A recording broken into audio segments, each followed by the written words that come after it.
We talk a lot here about rogue law enforcement. One of the best examples is a recent incident in Boston for a simulated FBI and Department of Defense raid where they mistakenly barged into the wrong hotel room, kidnapped basically a man who was sleeping there, and then held him hostage for several hours before he could convince them that it wasn't part of the drill. CBS News Boston uncovered the story. Here's what it said.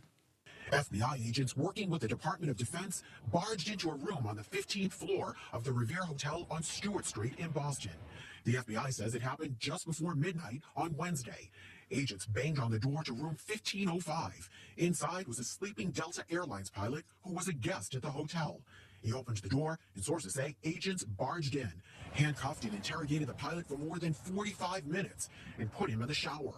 Nearly an hour later, sources say they realized their mistake, took the cuffs off, and released him. The FBI says agents were conducting a training operation and a mock interrogation to simulate what a Department of Defense employee deployed overseas could encounter. That's pretty nuts, Krystal. So first of all, I don't know why the hell we're even doing that, but what they also discovered like a is regular hotel where regular people are sleeping. And even if you got the right door, surely there are people in like rooms next to him and trying to sleep, and you're in there like banging on the door at midnight and interrogating somebody in the like, what are you doing? What are you doing? 45 minutes before they took his handcuffs off, they threw him, presumably while he was in his underclothes, in the shower, and they realized their mistake, and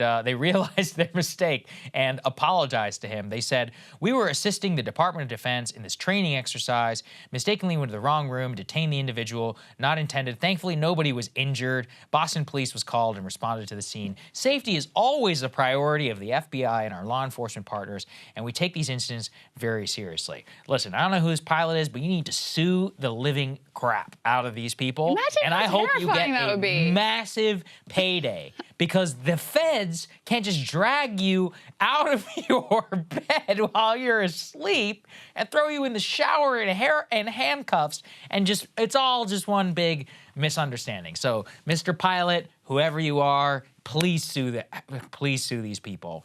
And, you know, FBI, please don't do this at crowded hotels in the middle of the night in downtown Boston. You know, there are some crappy motels where you can probably simulate the same thing. And, you know, the craziest part is, Krystal, we're probably paying exorbitant amounts of taxpayer dollars to put this entire farce on in the first place. As actually somebody pointed out, you know, if you tried this something like this down in the South, imagine you're doing this in a Texas hotel. You're gonna get killed. Yeah. If you walk into the wrong hotel room, somebody's gonna blow you away, and a lot of people are strapped across this country. And stressed. I mean, how many incidents have we had recently? Horrifying things of neighbors and people who show up accidentally at the wrong house and they end up getting murdered because they knocked on the wrong door. Yeah, people are stressed out. A lot of Americans have guns. Imagine how terrifying this is. If you barge into my house, you try and handcuff me or something like that, you're gonna get killed. Like, I'm sorry. And it's one of those, especially if they're operating the way that you did. There are a lot of people who would do that. So they're lucky for their own sake and for their innocent agents that nothing happened. And then it's crazy. It took him an hour. This guy's trying to persuade them, like, I am not whatever you're doing. I'm not part of it. I am really not part of it. And for an hour, they don't believe him. Yeah. A lot of questions. Like I said, a lot of questions. Sue them. Sue them. Make sure every single one of them gets fired. Do not drop this because this is some craziness. Anyway, we'll see you guys later.